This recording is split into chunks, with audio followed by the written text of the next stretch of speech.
ஒரு முக்கியமான ஒரு அறிவிப்பு என்ன அப்படின்னா, நம்ம கடந்த வருஷம் அல்ஹுதா ஃபவுண்டேஷன் ட்ரஸ்ட் அப்படிங்கிற ஒரு ட்ரஸ்ட் வந்து நம்ம ஏற்படுத்துறோம். அந்த ட்ரஸ்டின் வழியாக அல்லாஹ்வுடைய தீனுக்கு தக்வியத் ஏற்படுத்தக்கூடிய செயல்கள், அது வந்து சில தாவா சென்டர்கள் உருவாக்குறதா இருக்கட்டும், சில தாய்க்களை உருவாக்குறதா இருக்கட்டும், சில புத்தகங்களை மொழிபெயர்க்கிறதா இருக்கட்டும், சிலருக்கு என்னென்ன ஃபெசிலிட்டி செஞ்சு கொடுத்தா அல்லாஹ்வுடைய தீனுக்கு பலம் ஏற்படுத்துமோ அதற்கான வகையில் நம்ம செலவு பண்ணக்கூடிய ஒரு வேலையை வந்து நம்ம செஞ்சுட்டு இருக்கோம். இது வந்து ஜகாத்துடைய அமௌண்ட்டும் நீங்க கொடுக்கலாம். இது வந்து நீங்க அல்லாஹ்வுக்கு அழகிய கடன் அப்படிங்கிற அடிப்படையிலும் கொடுக்கலாம். அல்லாஹ்வுடைய தீனுக்கு எது எல்லாம் வலிமைப்படுத்தக்கூடிய வேலையோ, அல்லாஹ்வுடைய அந்த தக்பீர் ரப் இகாமத் தீனுக்காக செலவிடப்படும் ஒவ்வொரு பைசாவும் அல்லாஹ்வுக்கு கடன். ஏன்னா இது வந்து ரசூல் செய்ய வேண்டிய வேலை, அது நம்மள செய்ய சொல்றான் அல்லாஹ். அதனால இதுக்கு ஃபுல் அண்ட் ஃபுல் இன்சார்ஜ் எல்லாம் என்ன எடுத்துக்கிறான், இது எனக்காக நீ கொடுத்த கடன் சொல்றான்.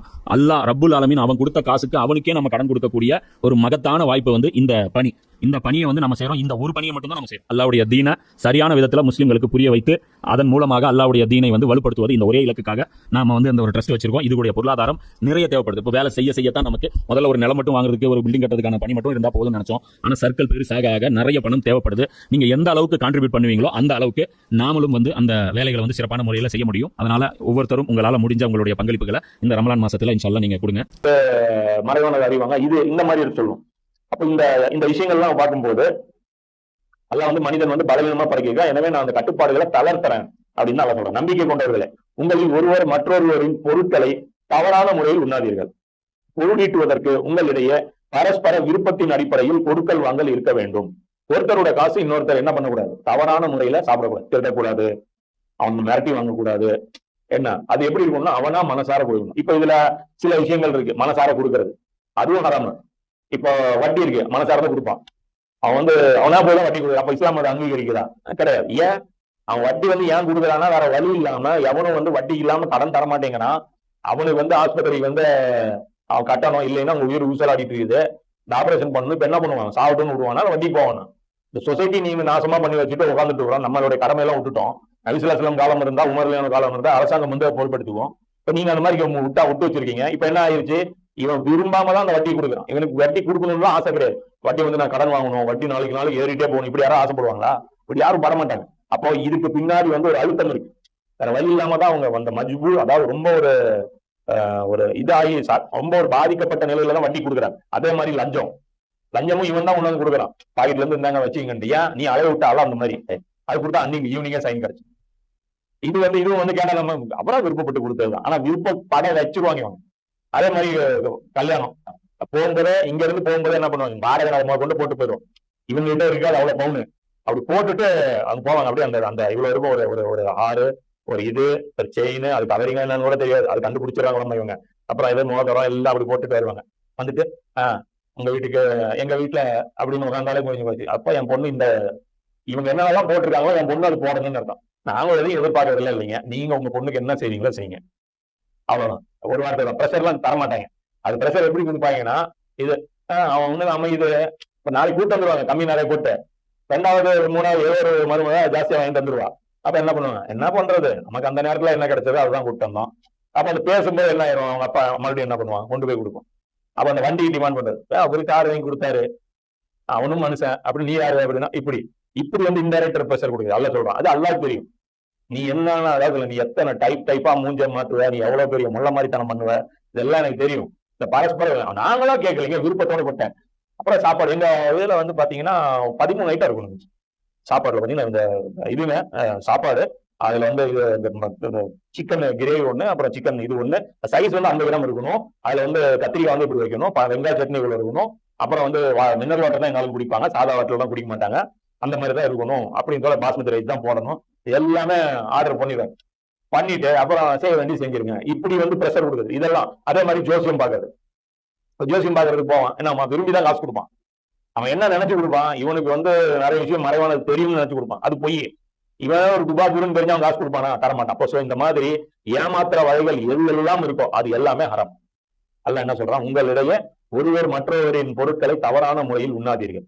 உங்களுக்கிடையே பரஸ்பர விருப்பத்தின் அடிப்படையில் கொடுக்கல் வாங்கல் இருக்கணும். நீயும் விரும்பி நீயா செலக்ட் பண்ணி அந்த துணி வாங்குறியா, நீயா ஒரு வண்டி வாங்குறியா, அது வந்து கிளாரிட்டி பண்ணி கொடுக்கணும் அப்படின்னு சொல்லி அல்லாஹ் சொல்றான். உங்களை நீங்களே மாய்த்து கொள்ள வேண்டாம், நிச்சயமாக அறிந்து கொள்ளுங்கள், அல்லாஹ் உங்கள் மீது அளப்பரிய கருணை புரிபவனாக இருக்கிறான். அப்ப முதல்ல அல்லாஹ் என்ன சொல்றான், இப்படி எல்லாம் வாங்கி ஊர்ல அடிச்சு உலையில போட்டு நீங்க வந்து பில்டிங் கட்டுறது, நீங்க பெரிய ஆள் ஆகுறது, உங்களுடைய டெவலப்மெண்ட் ஆகுறதெல்லாம் நல்லதுன்னு நினைச்சுக்காதீங்கப்பா. அல்லாஹ் என்ன சொல்றான், உங்களை நீங்களே சாகடிச்சுக்காதீங்க. என்ன சொல்றான், இந்த இப்படி வாங்குறவங்கள சொல்றான், இந்த பிரஷர் கொடுத்து பலவீனர்கள் மேல பிரஷர் கொடுத்து நீங்க வாங்குறீங்களா, அது உங்களுக்கு அழிவு.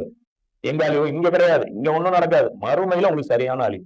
அப்ப இந்த வசனத்துக்கு 3 விளக்கமும் இருக்கு. இன்னொன்னு என்ன, உங்களை நீங்களே மாய்த்துக் கொள்ள வேண்டாம்னா மனிதர்களை கொலை செய்து கொள்ள வேண்டாம். நீங்க ஒருத்தர் கொலை பண்ணிக்காதீங்க, இதுவும் நீங்க தடை. 3வது என்ன, தற்கொலை செய்வதும் கூடாது. உயிரை நம்ம கொடுத்ததே அல்ல, எடுக்கிற உரிமை அவனுடைய மலக்குதான் இருக்கு. அவன் எப்ப மலக்கு அனுப்பி எடுக்கிறானோ அதுக்கு முன்னாடி தற்கொலை பண்ணிட்டீங்கன்னு வச்சுங்க, அல்லாவுடைய முடிவை நீங்க எடுத்ததா ஆயிரும். இது நிரந்தர நரகம். இதுவும் எந்த காலத்திலும் நாம என்ன பண்ணக்கூடாது. இதெல்லாம் அல்லாஹ் கிளியர் பண்றான். எவன் வரம்பு மீறியும் அநீதியாகவும் இவ்வாறு செய்கின்றானோ அவனை நாம் நெருப்பில் வீசியே தீருவோம். இப்படி ஊராடிச்சு ஒல்லையில போடுறாங்க, இதெல்லாம் பண்றவன் நான் இந்த மாதிரி பண்ணுவேன். மேலும் இது அல்லாவுக்கு இலகுவானதாக இருக்கு. உங்களை எல்லாம் பிடிச்ச நரகத்துல தள்ளுறதுக்குலாம் நான் பெருசாக கஷ்டப்பட வேண்டியது இல்லை. ஈஸியா ஒரு செகண்ட்ல அப்படி தூக்கி போட்டுருவேன். உங்களுக்கு தடை செய்யப்பட்டுள்ள பெரும்பாவங்களை தவிர்த்து வந்தீர்களானால் உங்களுடைய சின்னஞ்சிறு தவறுகளை உங்கள் கணக்கில் இருந்து நாம் நீக்கி விடுவோம். மேலும் உங்களை கண்ணியமான இடத்தில் நுழைய வைப்போம். சோ அல்லாஹ் என்ன சொல்றான், இந்த மேஜரா இருக்கக்கூடிய பாவங்களை பண்ணாதீங்க. நான் ஒன்னும் அவ்வளவு கடுமையான ஆள்லாம் கிடையாது. நீங்க ஒரு சின்ன வயலேஷன் பண்ணா கூட நான் உங்களை டக்குன்னு எல்லாம் அப்படியே பிடிச்சிட மாட்டேன். சின்னதெல்லாம் கன்சிடர் அது கணக்கிலே எடுக்க மாட்டேன். ஆனா பெருசு பண்ணிட்டீங்கன்னு வைங்க, சின்னது கணக்கு வரும். பெருசு பண்ணிட்டீங்கன்னா சின்னது வரும். ஆனா இதுல இன்னொரு ட்விஸ்ட் என்னன்னா, எது பெருசு எது சின்னது. இது டிஃபிகல்ட்டான ரொம்ப டஃப்பான ஒரு கொஸ்டின். இது வரையும் லிஸ்ட் போட்டவங்க நிறைய பேர் லிஸ்ட் போட்டாங்க, இதெல்லாம் பெருசு இதெல்லாம் சின்னதுங்க. இவர் மௌலானா மௌதூதி ஒரு 3 கேட்டகரி போடுறாரு. நான் படிச்ச வகையில, குரானை ஆய்வு பண்ண வகையில, ஹதீஸை நான் ஆய்வு பண்ண வகையில, இந்த 3 கேட்டகரிக்குள்ள வர்ற பாவங்கள் எல்லாம் பெரிய பாவம். முதல் கேட்டகரி என்னன்னா, உரிமையை பறித்தல். என்னது? உரிமையை பறித்தல். யாருடைய உரிமைய? பிறருடைய உரிமை, அல்லாவுடைய உரிமையை. புரியுதா? அல்லாஹ் கொடுக்க வேண்டிய மரியாதை வேற ஒருத்தர் கொடுத்துட்டோம்னா என்ன, அந்த உரிமையை பறிச்சு ஒரு சிலைக்கோ அல்லது ஒரு மறைந்த ஒரு நல்லடியாருக்கோ அல்லது ஒரு தர்கால அடக்கமா இருக்க ஒரு நபருக்கோ அல்லாஹ் கொடுக்க வேண்டிய அந்த உரிமை நீங்க என்ன பண்ணிட்டீங்க? பறிச்சிட்டீங்க. அதே மாதிரி பெற்றோருக்கு தர வேண்டிய உரிமையை நீங்க என்ன பண்ணணும்? பறிச்சிட்டீங்கன்னா அது பறிச்சு என்ன பண்ணுவோம்? பெற்றோர்கிட்ட எப்படி நடந்துக்கணுமா, மனைவி கிட்ட எப்படி நடந்துக்கணும். நீ சொன்னா சரி, அது அம்மா அப்பாவுக்கு தான் அந்த இது கொடுக்கணும்.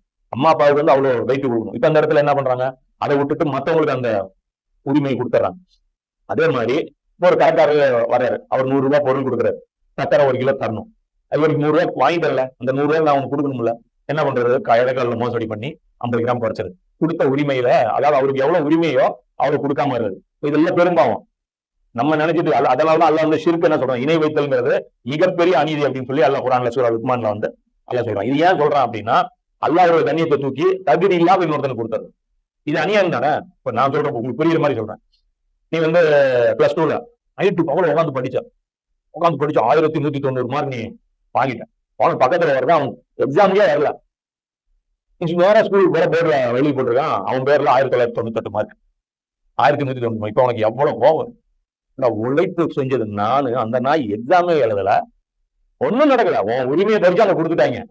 உரிமை பறிக்கிறது எவ்வளவு வலிக்குங்கிறது இங்க தெரிஞ்சுக்கணும். சும்மா நம்ம உரிமை பறிக்கிறது இது பெரும்பாவமா அப்படின்னு அசால்ட்டா உரிமை பறிக்கிறாங்க. இன்னைக்கு முஸ்லீம் சொசைட்டில பெண்களுக்கு சொத்துரிமையை தரதில்லை. குர்ஆன் சொல்லக்கூடிய அளவுக்கு தரதில்லை, கம்மியா கொடுத்தாலும் குற்றம். அதுவும் உரிமையை பறித்தல். புரியுதா? இந்த விஷயம் முஸ்லீம்கள் நடத்துறாங்க. அதனாலதான் பார்த்து குர்ஆன்ல பார்க்கணும், இந்த சமுதாயங்கள் அழிக்கப்பட்டதுக்கெல்லாம் ஒரு சுவைப் நபியுடைய சமுதாயம் நினைக்கிறேன், அவங்கதான் இந்த அளவு நிறுவனங்களை மோசடி பண்ணதுக்காக அவங்க அழிக்கப்பட்டது. இது சாதாரண குற்றம் கிடையாது, இதெல்லாம் பெரும்பாவம். நம்ம என்ன நினைச்சுக்கிறோம், ரொம்ப சாதாரண நினைச்சுக்கிறோம். உரிமைகள் எவ்வளவு வரும் தெரியுமா? ஒரு ரேஷன் கடையில போய் நீங்க லைன்ல நிக்கிறீங்க, அவனுடைய லைனை நீங்க பின்னாடி தள்ளுக்கு முன்னாடி ஒரு கேனை வச்சீங்கன்னா இது அவனுடைய உரிமை, நீங்க பறிச்சிட்டீங்க. அதே மாதிரி எம்ப்ளாய்மெண்ட் ஆபீஸ் போறீங்க, அவனுக்கு இன்னொருத்தருக்கு கிடைக்க வேண்டிய வேலையை நீங்க வாங்கிட்டீங்க. அதனால அவன் வாழ்க்கையே மாறிடும். அதனால எவ்வளவு அவன் பாதிக்கப்பட்டாலும் அவனுக்கு தெரியாது. அதனால அவனுக்கு வேலை கிடைக்காதனால பொண்ணு கிடைச்சிருக்காது, அவனுக்கு அந்த வேலை கிடைச்சிருந்தா அவனுக்கு பொண்ணு கிடைச்சிருக்கும், எவ்வளவு பிரச்சனை இருக்கு, அவங்க ஃபேமிலிக்கு நல்ல விதத்துல உயர்ந்திருக்கும். அதெல்லாம் நீங்க அடுத்தவனுடைய உரிமை பறிச்சிருக்கீங்க. சோ இந்த உரிமை பறித்தல்ங்கிறது மிகப்பெரிய பாவம். அப்ப 2வது பெரும்பாவம் என்ன அப்படின்னா, அல்லாஹ் கடமை தவறு. அல்லாஹ் உத்தரவுகள் போடுவோம், இதை செய்யுங்க, இப்படி செய்யுங்க. நம்ம என்ன பண்றது? நீ சொன்னா சொல்லிட்டு போ, நான் டைம் நீ சொன்னா சொல்லிட்டு போ, நான் தொழுவேன். அல்லாஹ் சொல்றான் முடியாது. நோன்பு வை முடியாது, சாராயம் குடிக்காத முடியாது. அப்ப இது என்ன? இதுவும் பெரும்பாவம். பெரிய அல்லாஹ் உத்தரவுகள் போடுறான் பாரு, அதை ஸ்ட்ராங்கா ஃபாலோ பண்ணும். அப்ப இதுல முஸ்லிம் உம்மத்தை இன்னைக்கு ஒரு பெரிய வேலேஷன் ஒண்ணு பண்ணிட்டு இருக்கிறது என்னன்னா, அல்லாஹ்வுடைய தீனை நிலைநாட்டுற அந்த பணியில இன்னைக்கு முஸ்லீம் உம்மத்துல பெரும்பான்மையான மக்கள் இல்லை. ஒரு சின்ன கூட்டம் அங்க இங்க கொஞ்சம் ஏரியால அவங்க அவங்களால முயற்சி பண்ணிட்டு இருக்காங்க. ஆனா உம்மத்துடைய அந்த மெயின் லீடர்ஷிப், உம்மத்துடைய அந்த ஃபுல் கெப்பாசிட்டி ஆட்கள் அவங்க எல்லாம் என்ன பண்றாங்க, இந்த வேலை இப்படி ஒரு வேலை இருக்கிறதே தெரியல. இன்னும் சொல்ல போனா இப்படி ஒரு வேலை இருக்குன்னு சொன்னா என்னங்கிறாங்க, அது எப்படி நீ செய்வேன்? நான் ஏன்பா செய்யணும், நீ சேர்ந்தாலும் செய்யணும். சேர்ந்து செய்யலாம். அதை விட்டு போட்டு நான் எப்ப கொண்டு வருவ சொல்லு, அதுக்கப்புறம் நாங்க வந்து ஜாயின் பண்ணி நீயே ஜாயின் பண்றேன்.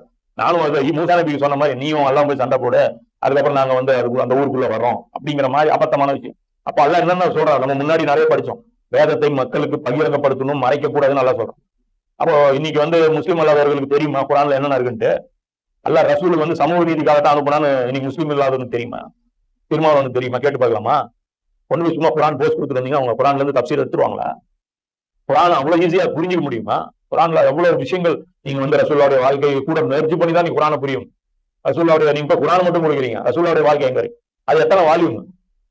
அவன் வந்து தபையும் அல்பிதாயா வன்னிஹாயாவும் தாரிகிப்னு கல்தூனும் தாரிகிப்னு இன்னும் நிறைய அந்த என்ன இருக்கும் இன்னொரு கிதாப் இப்னு ஹிஷாமும், இந்த கிதாபெல்லாம் அவங்க படிச்சு ஃபிட் பண்ணி அந்த குரானை கத்துக்குவாங்களா? அவ்வளவு உட்கார்ந்து படிக்கணும் குரான் புரியணும்னா. ரசூலுடைய வாழ்க்கை உனக்கு தெரியலன்னா குரான் புரியாது. இது என்ன வசனம், இது எப்ப நான் ஆரம்பத்துக்கு சொல்லிட்டு வரேன்னா, இது 3ஆவது வருஷம் 2ஆவது வசனம், அப்போ சிச்சுவேஷன் எப்படி இருந்துச்சு, இது இப்போ பேசப்பட்டது, இந்த சூழ்நிலையில் பேச அப்பதான் குரான் புரியும். ரசூலுடைய வாழ்க்கை நபியை தனியா வச்சுன்னா குரான்ல ஒண்ணுமே கிடையாது. இப்ப நம்ம கொண்டு போய் கொடுக்குற காசு கிட்ட வெறும் குரான் கொடுக்கும். நபி எங்க இருந்து வருவார்? நபி அவன் எங்க இருந்து படிப்பான்? ஒரு ஒரு ஷார்ட் பிலிம் எடுத்து ஒரு சினிமா எடுத்து கூட பண்ணலாம். உமர் சீரிஸ் ஓரளவுக்கு அந்த வேலை பண்ணுது. ரசூலுடைய வாழ்க்கை இன்னைக்கு ஒரு லேடி ஒன்று போட்டிருந்தாங்க, உமர் சீரிஸ் பார்த்துட்டு நான் இஸ்லாத்தை எடுத்துக்கிட்டேன், ரொம்ப சந்தோஷமா இருந்தது. அப்போ இது ஒண்ணு, ஒரு முஸ்லீமா நம்ம இருந்துட்டு அல்லாஹ் நமக்கு விதிச்ச கடமைகளை கட்டளைகளை செய்யலன்னு வச்சுக்கோ, இது பெரும்பாவம். இருக்கிறதுல பெரிய குற்றவாளி இந்த உலகத்துல யாரு? இப்லீஸ். அவன் என்ன பண்ணான்? அதான் திட்டினானா? ஏதாவது ஒண்ணும் பண்ணல. சஜ்தா செய்யன்னு ஆதம் நபி சொன்னா அதை நான் செய்ய மாட்டேன், இதுதான் 1ஆம் நம்பர் குற்றம், இதுதாங்கிறான்ல. இப்ப இன்னைக்கு நம்மளை எடுத்தோம்னா நம்மளை விட ஒரு பாவி நீ யார்? வேற குரானுக்காக உழைக்கல, குரானை புரிஞ்சிக்க முயற்சி பண்ணல, குரானை பரப்புறதுக்காக உழைக்கல, துனியா பின்னாடி ஓடிட்டு. புரியுதா? பயம் ஒரு பக்கம், பேராசை ஒரு பக்கம். நம்மளை விட பெரிய காஃபிர் யாரு? இப்லீஸாவது ஒரு ஆர்டர் வயலேட் பண்ணதுக்கே நிரந்தர நரவன்ட்டான். அல்லாஹ் குரான்ல எத்தனை உத்தரவு இருக்கு, தனியா லிஸ்ட் போடுங்க. ஏன்னா அது ஒன்னாலும் பண்ணி போடுறேன், ஒரு நாளைக்கு இன்ஷால்லா அந்த வீடியோனாலும் பண்ணி போறேன். என்னெல்லாம் நல்லா நம்ம மேல கடமையா சுமத்தி இருக்கிறான், என்னெல்லாம் சொல்லியிருக்கா, எத்தனை இடத்துல விரிவா விரிவா விரிவா ஈமான் தாண்டா. என்ன ஈமானு? அல்லாஹ் நம்புறது, அல்லாஹ்வை நம்பி அவருடைய தூதரை நம்பி அவருடைய தூதருக்கு உதவி புரிந்தவர்கள் தான் மூமின்கள். உலாய்க்கு அம்முல் மூமினும் எத்தனை இடத்துல இருக்கு, இவர்கள் தான் மூமின்கள் குரான்ல எத்தனை இடத்துல இருக்கு. அப்போ அது செய்யாமலே நாம மூமின்கள் சர்டிபிகேட் கொடுத்தா, இந்த நோம்பையும் இதையும் பார்த்துட்டு காயெல்லாம் கரெக்ட் தான் போகும் நம்ம நோம்பு. இந்த ரம்ஜான்ல தர்மம் பண்றது, நோம்பு பண்றது, தொழுகை வைக்கிறது, குரான் ஓதுறது, யாரை ஏமாத்த பாக்குறேன்? குரான் அரபில ஓதிட்டா சொர்க்கத்துக்கு போயிருவியா? ஒண்ணும் போக முடியாது. அல்லாஹ் என்னெல்லாம் குரானை வந்து படிக்கணும், அதை விளங்கணும், அதன்படி நீ உழைக்கணும், இதெல்லாம் செய்யும் போதுதான் வரும். அல்லாவுடைய உத்தரவுகளை அவ்வளவு மதிக்கணும். இது வந்து 2வது பெரும்பாவங்கள் லிஸ்ட்ல வர்றது, அல்லாவுடைய உத்தரவுகளை நிராகரிப்பது. 3வது பெரும்பாவம் என்ன அப்படின்னா, சொசைட்டில டிசிப்ளின் இல்லாம நடக்குது. டிசிப்ளின் உடைக்கிறது. ஒரு ஃபேமிலிக்குள்ள டிசிப்ளின் என்ன? அப்பா பெரியவர், அம்மா அதுக்கு அடுத்தது, அப்ப குழந்தை இருக்கு. அந்த குழந்தை வந்து ஒரு வேலை சொன்னா செய்யணும். பெற்றோருக்கு உபகாரம் செய்யுங்கள் குரான் சொல்லி, போய் குப்பை கொட்டிட்டு வேணா கொட்டிட்டு வரணும். என்னால முடியாது, நீ பண்ணி. இது என்னது? சாதாரண பாவம் கிடையாது, பெரும்பாவம். அம்மா ஒரு வேலை சொல்லி செய்யலைன்னா, அப்பா ஒரு வேலை சொல்லி செய்யலைன்னா இது பெரும்பாவம். அதே மாதிரி அல்லாஹ் என்ன பண்றான், இந்த டிசிப்ளின், இந்த உடைக்க, இந்த ட்ரெஸ், பெண் இப்படி ட்ரெஸ் போடக்கூடாதுங்க, நான் அப்படிதான் போடுவேன். அப்ப டிசிப்ளின் உடைச்சி காட்டுறான். அதை பார்த்து 10 பெண்கள் டிசிப்ளின் உடைப்பாங்க. புரியுதுங்களா? இப்ப நீ அண்ணனா இருந்துட்டு நீ அம்மா எதுக்கு பேசுனா உன் தம்பி என்ன பண்ணுவான்? அவனும் அதை பேசுவான். அப்ப டீச்சர் இருக்காங்க, டீச்சர் வந்து சொல்றாங்க எல்லாரும் அமைதியா இருக்குன்ட்டாங்க. இது என்ன பிஹேவியர்? இதெல்லாம் ஃபசாது. அதே ஜமாத் அமீர் இருக்காரு, அமீர் வந்து சொல்றாரு இதை செய்யுங்க அப்படின்ட்டு, அதை உடைக்கிறது. எனக்கெல்லாம் அது செய்யணும்னு அவசியம் இல்லைங்க. எனக்கு புரியுங்க, நான் கட்டுப்பாடுக்கு நாளும் வரமாட்டேன். அதே மாதிரி இது அடங்க மறுப்பது, இந்த விஷயங்கள் இருக்குல்ல, இதெல்லாம் இப்ப இளைஞர்களை வந்து பாத்தீங்கன்னா அந்த வயசானவங்களோட பலசாலியா இருக்கும். அந்த பலம் இருக்கிறதுனால என்ன பண்ணுவோம், அப்பா ஒரு கட்டத்துக்கு மேல அப்பாவை தாண்டி போயிடுவான். சின்ன பையனா இருக்கிற வரைக்கும் நாம அடிப்போம், கண்ட்ரோல் பண்ணுவோம். 12-13 வயசு மேல ஆகி போச்சுன்னா என்ன ஆயிரும், அவன் பெரிய டாமினேட் பண்ண ஆரம்பிச்சு கடைசியா நிர்வாகம் அவன் கையில போகும். நிர்வாகம் கையில போகும்போது அப்பா வந்து பிச்சைக்காரன் மாதிரி நடக்கும். என்ன செலவு காசு வச்சிருக்கீங்களா, என்ன பண்றீங்க, என்ன சாப்பிட்டீங்க, எதுவுமே கேட்க மாட்டான். இதெல்லாம் வந்து என்ன பாத்தீங்கன்னா இந்த டிசிப்ளின் உடைக்கிறது இருக்குல்ல, இந்த ஒரு சமூகத்தோட ஒழுங்கமைப்பை குறைஞ்சிடும். இப்படி வேலைக்காரன் ஓனர் கட்டுப்படாம இருந்தா அதுவும் குற்றம். அப்ப இது மாதிரி எல்லாம் இந்த சமூக வாழ்வுன்னு ஆக்கிட்டான். சில விஷயத்துல சில பேருக்கு நம்ம கட்டுப்பட்டு தான் நடக்கணும். இந்த டிசிப்ளின் உடைச்சி இதெல்லாம் பெரும்பாகும். அதே மாதிரி விபச்சாரம் பண்ணக்கூடாது, கணவனுக்கு மட்டும்தான் விசுவாசமா இருக்கணும், இதை டிசிப்ளின் உடைக்கிறது. உடைச்சிட்டு நீ வேணா 4 பேரை வச்சுக்கோ, இப்படி பேசுற பெண்கள் இருக்காங்க. இப்ப நீங்க எவ்வளவு அசிங்கம் இல்லை, அந்த அளவுக்கு அல்ல ஆக்கிட்டான். சோ இந்த 3 கேட்டகரி நீங்க பாத்துக்கணும் இந்த பெரும்பாவங்கள்ல. இதுக்குள்ள என்னென்ன பாவம் வருதோ அது எல்லாமே அடுத்து. இதுல ஒரு பாவமே அதுவே பெரிய பாவம், அது ஒரு பாவமே அது செய்யற சூழலை பார்த்து அது இன்னும் பெருசாயிடும். ஒரு ஆளினுடைய வீட்டுல பிறந்து ஒருத்தன் சிகரெட் குடிக்கிறானா அதுக்கு ரொம்ப பெரிய பாவம். என்ன மெசேஜ் போகும் புரியுங்களா? ஒரு ஆளும் விபச்சாரத்துல ஈடுபட்டாரு என்ன மெசேஜ் போகும்? அது ரொம்ப பெரிய பாவம் ஆயிடும். புரியுங்களா? அப்போ ஒருவேளை பாத்தீங்கன்னா அந்த திருமணம் ஆகாத ஒரு ஒருத்தர் விபச்சாரம் பண்றான்னா அது கொஞ்சம் கம்மி பாவம். திருமணம் ஆகி பண்றான்னா பெரிய பாவம். இதுக்கு சம்பந்தமா நிறைய ஹதீஸ் இருக்கும். நபி ஸல்லல்லாஹு அலைஹி வஸல்லம் சொல்லுவாங்க, 3 பேரை அல்லாஹ் மறுமை நாள்ல பேசவே மாட்டான். அவங்கள பார்க்கவே மாட்டான், அவங்களை பேசவே மாட்டான். ஒருத்தன் யாரு? பொய் சொல்ற ராஜா. அவனே ராஜா, அவன் எவனுக்கு பதில் பொய் சொல்லணும், ஆனா அவன் பொய் சொல்றது. இது ஒரு கேட்டகரி. அப்ப இது மாதிரி விபச்சாரம் பண்ற கிழவன், வயசான ஒரு ஆளு விபச்சாரம். என்ன ரீசன் இருக்கு? வாழ்க்கையை அனுபவிச்சு முடிச்சாச்சு, இந்த ஸ்டேஜ்ல அவன் விபச்சாரம் கேக்குதா? இந்த இடத்துல எல்லாம் என்ன பண்ணுவான்? பேசவே மாட்டான். அதே மாதிரி பெருமடிகள் வேலை, சோத்துக்கு கஞ்சி, சோத்துக்கு லாட்டரி. இவன் பேசுறது நாங்கெல்லாம் ராயல் ஃபேமிலி, நாங்கெல்லாம் ஒரு காலத்துல இன்னொரு எதுக்கு ஏன் அவன் பேசுறான்னு இவன் பேசுறது பெருமை நியாயம் இல்ல. இவங்க 3 பேருமே பாத்தீங்கன்னா நியாயம் இல்லை. ஏதோ இருந்து பெருமை அடிச்சா அதுவே தப்பு. அப்ப ஒண்ணுமே இல்ல, இதுல பெருமை வேற. அப்ப ராஜாவை இவ்வளவு பெரிய போஸ்டிங் இருந்துட்டு பொய் எதுக்கு சொல்லணும்? அதே மாதிரி இவ்வளவு வயசுடைய கடைசி கட்டத்துல நீங்க என்ன விபச்சாரம் பண்ணணும்? அல்லாஹ் உங்களில் சிலரை விட எதனை கொண்டு சிறப்பளித்திருக்கிறானோ அதனை அடைய நீங்கள் பேராசை கொள்ளாதீர்கள். சாதாரணமா ஒரு 2 லட்சம் அல்லாஹ் சொல்லிட்டான். எவ்வளவு கஷ்டம் தெரியுமா? சிலரை பார்த்து சிலரை விட எதனை கொண்டு நான் சிறப்பளித்திருக்கிறேனோ அதனை அடைய நீங்கள் பேராசை கொள்ளாதீர்கள். இப்ப இந்த உலகத்துல அல்லாஹ்வுடைய படைப்பு, அல்லாஹ்வுடைய அந்த ஸ்ட்ரக்சர், மனிதர்கள் அல்லாஹ்வுடைய படைப்புகளோட ஸ்ட்ரக்சர் எப்படி இருக்கு? சமமா இல்ல. சிலர் பலசாலியா இருக்கான், சிலர் பலசாலி இல்லாம இருக்கு. சிலர் அழகா இருக்கான், சிலர் அழகு இல்ல. சிலருக்கு பல்லு கரெக்டா இருக்கு, சிலருக்கு துருக்கிட்டு இருக்கு. சிலருக்கு குட்டையா இருக்கான், சிலர் நெட்டையா இருக்கான். சிலர் குண்டா இருக்கான், சிலர் ஒல்லியா இருக்கான். சில பேர் பணக்காரனா இருக்கான். சில பேர் பிறப்பு அம்மானி பையன் என்ன பைபிளுக்கு பணக்காரன், ஒன்றும் பெருசா பண்ண வேண்டிய அவசியம் இல்லை. அப்புறம் பக்கத்துல குடிச்சல் இருக்கிறான், அவன் ஒருத்தர் இருக்கான். எல்லா மனிதர்களும் நல்லா சமமா பிரிச்சு வச்சிருக்கான், படைச்சு வச்சிருக்கானா? இல்ல. அப்போ இந்த ஏற்றத்தாழ்வுகள் அல்லாஹ் எதுக்கு படைச்சு வச்சிருக்கான்? இந்த உலகம் இயங்குவதற்கு இது இருக்கும். ஒரு ஏழை கிட்ட காசு இல்லைன்னா தான் அவன் பணக்காரனுக்கு வீடு கட்டுறதுக்கு முன்னாடி வருவான். அவன்கிட்ட காசு இருந்துச்சு, நான் ஏன்னா அவன்கிட்ட வேலைக்கு வரணும்? போனமா. அப்போ இது ஸ்ட்ரக்சருக்காக அல்லாஹ் ஏற்படுத்தணும். இப்ப இதுல பாத்தீங்க அப்படின்னா இதுல நிறைய வயலேஷன் நடக்கும். இந்த மாதிரி பலம் கொடுக்கப்பட்டவர்கள் என்ன பண்ணுவாங்க? பலவீனர்கள் மேல சுமை ஏற்படுத்துவாங்க. இயற்கையான சுமை எல்லாம் ஒவ்வொருத்தருக்கும் இறக்கிருக்கு. அப்ப எனக்கு சுமை இருக்கா இல்லையா?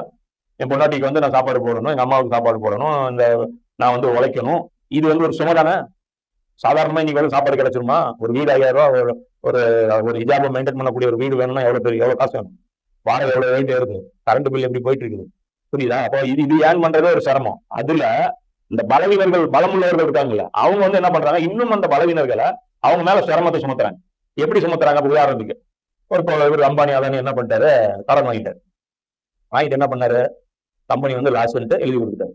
இப்போ பேங்க் என்ன பண்ணிருச்சு? அது தள்ளுபடி பண்ணிருச்சு. இப்ப தள்ளுபடிக்கு வேற ஒரு பேர் வச்சு ரைட் ஆஃப் அப்படின்னு சொல்லிட்டு இப்ப சொல்லிட்டாங்க. யாரு? இன்னைக்கு இருக்கிற நம்ம பிஜேபி கவர்மெண்ட் ரைட் ஆஃப். இது தள்ளுபடி கிடையாது. ரைட் ஆஃப்னா என்ன அப்படின்னா கணக்கே வராது. அதே வேற பேர்ல என்ன பண்ணிட்டாங்க? கார்பரேட் டாக்ஸ் 30% இருந்தது 23% பண்ணிட்டாங்க. நமக்கு என்ன பண்ணிட்டாங்க? பெட்ரோல் 40 ரூபாயில இருந்து 100 ரூபாய் பண்ணிட்டாங்க. வெயிட் யார் மேல வச்சுட்டாங்க? ஏழை மேல வச்சுட்டாங்க. இப்ப அரிசி என்ன ரேட்டு? புரியுதா? இங்க விஷயம் என்ன? இந்த இன்பேலன்ஸா அல்லாஹ் சிலரை பலவீனர்களாகவும் சிலரை அறிவு குறைந்தவர்களாகவும் படைச்சதுனால இந்த அறிவு இருக்கிறவன் பலம் இருக்கிறவங்க கூட்டாளி சேர்ந்துட்டான். இந்த எம்ஜிஆர் பாட்டுல கூட வரும்ல, கிடைத்தவர்கள் பிரித்து கொண்டார், உழைத்தவர்கள் பெருவில் என்றார், பலர் வாட வாட சிலர் வாழ வாழ ஒருபோதும் தெய்வம் பொறுப்பதையும். அல்ல நபிமார்கள் அனுப்புறதே இந்த ஏற்றத்தாழ்வை கலைக்கிறது தான். ஏற மேல ஏன்டா சுமை ஏத்துறீங்க, கம்மி பண்ணுங்கடா அப்படிங்கிறதா தான் வரேன். இப்போ இது ஒரு பக்கம். அப்ப இதுல இன்னொரு விஷயம் என்னன்னா, அதோட ஆப்போசிட் ஒரு ஆங்கிள் இருக்கு. பலம் இருக்கிறத இப்படி இது பண்றான்னா, பலவீனமான் இருக்கான்ல, அவன் அதை பார்த்து போராடுறான். அதுல அவன் பார்த்து என்ன பண்றான்? இவன்கிட்ட இவ்வளவு இருக்கு, நம்மகிட்ட இல்ல. நான் இப்படி ஒரு ரிக்ஷா எடுத்துட்டு இருந்தேன்னா 10 வருஷம் ஆனாலும் நான் வீடு கட்ட முடியாது. அப்போ நம்ம என்ன பண்ணலாம்? நம்மளாம் ஒரு கேங் பண்ணி வீட ஆரம்பிச்சிடும். இவன் ஒரு வழி ஷார்ட் கட் கண்டுபிடிக்கிறான். ஏன்னா அவன் மேல வரணும்ல அவனும். இது மாதிரிதான் அந்த மாதிரி பேராசை. அதுல என்ன ஆகும்? பேராசை வரும், பொறாமை வரும், பகைமை வரும். என்ன சக்திக்கு மீறி ஆசைப்பட்டு அதை என்ன பண்ணுவாங்க? அதை அடைய பார்ப்பாங்க. இந்த மனநிலையில் இருக்கக்கூடாது. நல்லா சொல்றேன். நான் இங்க உலகத்துல எவனுக்கு எல்லாம் ஜாஸ்தியா கொடுத்துருக்கணும் அது நல்லதுக்குன்னு நினைச்சுக்காதீங்க. அது எக்ஸாம். உன் கொஸ்டின் பேப்பர் வேற, அவன் கொஸ்டின் பேப்பர் வேற. நீ 2 மார்க் எடுத்துன்னா பாஸ், அவன் 90 மார்க் எடுத்தாதான் பாஸ். நீ நினைச்சிடாத. அதனால சொல்றாங்க, சொர்க்கத்துல பாத்தீங்கன்னா 500 வருஷத்துக்கு முன்னாடி ஏழைகள் சொர்க்கத்துக்கு போயிருவாங்க மறுமை நாள். இவன் உட்காந்து எல்லாத்துக்கும் கணக்கு கொடுத்துட்டு வரணும். புரியுது? அதனால இந்த ஆசைப்படுற புத்தினாலதான் நமக்கு என்ன, நம்ம ஏன் போட்டு நம்மளுக்குள்ளே ஒரு பாரத்தை போட்டுக்குவோம். என்ன பாரம்? வாஷிங் மிஷின் வாங்கி ஆகணும். ஏன்? ஒண்ணு உங்க மச்சான் வாங்கிட்டான், இல்லைன்னா பக்கத்து வீட்டுல வாங்கிட்டான். இப்ப நான் வாஷிங் மிஷின் வச்சுதான் ஆகணும். அதை வாங்கி நான் வாட்ஸ்அப்ல ஸ்டேட்டஸ் வச்சுதான் ஆகணும். இவன் போன் ஐபோன் 13 வாங்கிட்டான், இவனே வாங்கிட்டானா அப்புறம் நான் வாங்காம இருக்கு. இப்ப என்ன ஆகிறான், எக்ஸ்ட்ரா ஓடுறான். இப்ப அல்லாஹ் மறந்துட்டு வர்றான். தொழுவெல்லாம் டைம் இல்லை, தொழுவெல்லாம் ஃபுல்லா தொழுவெல்லாம் விட்டுட்டு போனா ஐபோன் 13 எல்லாம் வாங்க முடியாது. வெறும் சாம்சங் சாதா போன் தான் வாங்க முடியும். அப்ப டபுள் ஷிஃப்ட் பாக்குறான், ட்ரிபிள் ஷிஃப்ட் பாக்குறான், வெளிநாட்டுக்கு போறான். இந்த வெளிநாட்டுக்கு போறாங்களா எதுக்கு மெஜாரிட்டி அதிகமான மக்கள் போறாங்க, நிம்மதியாவா இருக்காங்க, எவ்வளவு சிறைச்சாலை மாதிரி வாழ்ந்துட்டு இருக்காங்க. ஆனா என்னதுக்கு போறாங்க, என்ன போறாங்க, வெளிநாட்டுக்கு போனா ஒரு கெத்து. பக்கத்து வீட்டுல அதாவது சில ஊர்கள் இருக்கு, கடலோர ஊர்கள், எல்லாருமே நான் வெளிநாட்டுக்கு போனாதான் கெத்து. அந்த அளவுக்கு மோசமா போயிட்டு இருக்கு. இதுக்கு எல்லாத்துக்கும் காரணம் என்ன, அல்லாஹ் உங்களில் சிலருக்கு சிலரை விட எதனை கொண்டு சிலப்பளித்திருக்கின்றானோ அதனை அடைய நீங்கள் பேராசை கொள்ளாதீர்கள். நான் கொடுத்துட்டேன், அழகா இருக்காங்க, பக்கத்துல விட்ட இருக்காங்க, இருந்துக்கோ, என்ன நீ ஹைட்டா இருக்கியா இருந்துக்கோ, என்னை விட நல்லா படிக்கிறியா இருந்துக்கோ, என்னை விட பிரைட் ஸ்டூடெண்டா இருந்துக்கோ, எனக்கு ஓரளவு கொஸ்டின் எனக்கு நீ மாட்டு வரலட்ட. நான் என்னுடைய மனசை தூய்மையா வச்சு நான் கரெக்டா போக்கஸ் பண்ணி நான் என் பாதையில போயிட்டு இருந்தா எனக்கு எந்த பிரச்சனையும் கிடையாது. அதே மாதிரி இன்னொரு கேட்டகரி இருக்கு, சிலருக்கு நோய் எல்லாம் கொடுத்துருவோம், அந்த நோய் போகவே போகாது. எல்லா மெடிசனும் ட்ரை பண்ணிருப்பாங்க, டாக்டர் போயிருப்பாங்க, ஆல்டர்னேட் மெடிசன் போயிருப்பாங்க, அது போயிருப்பாங்க, இது போயிருப்பாங்க. மத்தவங்க மாதிரி நம்மளால நடமாட முடியாது. அந்த மாதிரி ஒரு நோய்க்கு ஊனம் எடுத்தீங்க, ஊனம் எவ்வளவு பெரிய பிரச்சனை, கால் இல்லாத இருக்கு. அவன் காலை இருக்கிறவனை பார்த்து ஏங்க கூடாது. ஏன்னா என்ன இருக்கும், அல்லாவுடைய ஏற்பாட்டுல நீங்க குறை பண்றீங்கன்னு இப்படி முடிவு பண்ணது யாரு, இவன் கால் இருக்க கூடாதுன்ட்டு நீயும் போட்டு அழுத்திக்கிறேன். உனக்கு சொர்க்கத்துக்கு போற கட் ஆஃப் ரொம்ப கம்மி, புரியுங்களா? அப்ப இந்த மாதிரி நோய் இருக்குன்னா ரசூல்லா காலத்துல ஒரு பெண்மணி வராங்க, இப்னோபாசலி அவன் சொல்றாங்க, சொர்க்கவாசியான ஒரு பெண்மணி உங்களுக்கு காட்டட்டுமா? நான் ஆம் காட்டுங்கள் என்றான். அவர்கள், இந்த கருப்பு நிற பெண்மணி தான் அவர். இவர் ஒரு முறை நபி ஸல்லல்லாஹு அலைஹி வஸல்லம் அவர்களும் நான் வலிப்பு நோயால் அடிக்கடி பாதிக்கப்படுகிறேன், அப்போது என் உடலில் இருந்து ஆடை விலகி உடல் திறந்து கொள்கிறது, எனவே எனக்காக அல்லாஹ்விடம் பிரார்த்தனை செய்யும் கேட்கிறாங்க. நான் வலிப்பு வந்துருது, ரோட்ல அப்படியே நான் இப்படி இப்படி இழுக்கும் போது துணியெல்லாம் மேல வந்துருது, தயவு செஞ்சு எனக்கு அல்லாஹ்ட்ட பிரார்த்தனை செஞ்சு இந்த நோயை குணப்படுத்துங்க. ரசூலுல்லாஹ் சொல்றாங்க, நீ நினைத்தால் பொறுமையாக இருக்கலாம், இதற்கு பதிலாக உனக்கு சொர்க்கம் கிடைக்கும், நீ விரும்பினால் உனக்கு குணமளிக்கும்படி அல்லாஹ்விடம் நான் பிரார்த்திக்கிறேன். குணம் வேணும்னா குணம் வாங்கிக்கோங்க, இல்ல அப்படியே சபர் பண்ணினா சொர்க்கம் இருக்கு. இது ரெண்டுல வெகு வேணும்னு கேட்கறேன். இதுல ரசூலுல்லாஹ் கேட்கப்போ இப்ப இன்னைக்கு இருக்கிற நோயாளிகளுக்கும் அதான், உங்களுக்கு குணம் ஆகணும் ஆசைப்படாதீங்க. அது ஃப்ரஸ்ட்ரேட் ஆகக்கூடாது. ஃப்ரஸ்ட்ரேட் ஆவாங்க நிறைய, என்ன அல்லாஹ்வுக்கு எதிர போற வச்சேன், சொல்லுறேன், மத்தவங்களோட அதிகமா குரான் ஓதுறேன், மத்தவங்களோட அதிகமா அல்லாஹ்வுக்கு சுக்ர் பண்றேன், ஆனா தலைவலி போகவே மாட்டேங்குது. இதான் நிரந்தர நோய் எனக்கும் இருக்கு. சில கம்ப்ளைண்ட்ஸ் என்ன 15-20 வருஷமா துரத்துட்டே இருக்கு, அது போகவே மாட்டேங்குது. அப்படியே இருந்து போகுது. அல்லாஹ் என்ன பண்ணக்கூடாது, இது பண்ணக்கூடாது. என்னை விட ஃபிட் ஆகிறவனை பார்த்து நான் பொறாமப்படக்கூடாது. புரியுது? அவன் நாளைக்கு அவன் இத்தனை சாப்பிட்றான், அவனுக்கு ஒன்றும் ஆக மாட்டேங்குது, நம்ம லைட்டா சாப்பிட்டா நெஞ்செரிச்சல் வந்துடும், அதெல்லாம் பார்க்க கூடாது. அப்ப இது ரசூலுல்லாஹ் நமக்கு என்ன சொல்றாங்க. அதுக்கப்புறம் அந்த பெண்மணி என்ன சொல்றாங்க, என் ட்ரெஸ் மட்டும் நவராம இருக்கிறதுக்காக நீங்க துவா செய்யுங்க அப்படின்ட்டு இது சொல்றாங்க. இது புகாரில 5652 இன்னும் கொஞ்சம் வரைக்கும் முடிச்சிடலாம், இன்னைக்கு கொஞ்சம் பெருசாக பண்ணலாம் இன்ஷா அல்லாஹ். இதுல இன்னொரு ஹதீஸும் வரும். ரசூலுல்லாஹ் சொல்வார், இன்னைக்கு ஒருத்தர் சொர்க்கவாசி வருவாரு அப்படின்னு மஸ்ஜித் நபவில சொல்வார். ஒருத்தர் செருப்பு எடுத்துட்டு உள்ள நுழைவார். அடுத்த நாள் சொல்லுவாங்க, இன்னைக்கு ஒரு சொர்க்கவாசி வருவார், அதே ஆள் மறுபடியும் வருவார். அடுத்த நாள் சொல்லுவாங்க, இன்னைக்கு ஒரு சொர்க்கவாசி வருவாருன்னு அவரே வருவார். அப்ப உடனே ஒரு சாஹிபி என்ன பண்ணுவாரு, அவர் வீட்டுக்கு போவார். போயிட்டு இந்த மாதிரி நம்ம விருந்தாளி நீங்க 3 நாள் தங்க வச்சுக்கோங்க அப்படின்னா, விருந்தாளினா 3 நாள் ஏன் எதுக்குன்னு கேட்காம தங்க வச்சிடும். இவர் நின்று வாட்ச் பண்ணிட்டே இருப்பாரு. இவர் என்ன அமல் செய்யறாரோ அதோட அவர் கம்மியா தான் செய்யறாரு, ஒன்றும் பெருசா அமல் செய்யல. அப்போ பார்த்துட்டு தாஜுதுக்கு பாக்குறாரு, தாஜுதுக்கு எந்திரிக்கிறாரு, எல்லாமே சாபக்கள்கிட்ட நார்மலா ரொட்டீனா என்ன அமல் இருக்கோ அந்த அமல் தான் இருக்கு.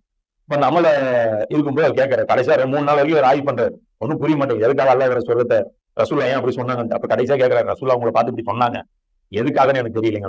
எனக்கும் தெரியல, அவர் சொல்றாரு, எனக்கும் தெரியல. ஏன்னா ஒரு குணம் வேணா எனக்கு இருக்குது, மேபி அதுக்காக இருக்கலாம். என்ன குணம் அப்படின்னா, யாருக்கும் அல்லாஹ் யாருக்காவது செல்வம் கொடுத்துருக்கான், யாருக்காவது என்னை விட மேல யாராவது ஆக பார்த்தேன்னா அவனை பார்த்து நான் பொறாமப்பட மாட்டேன்.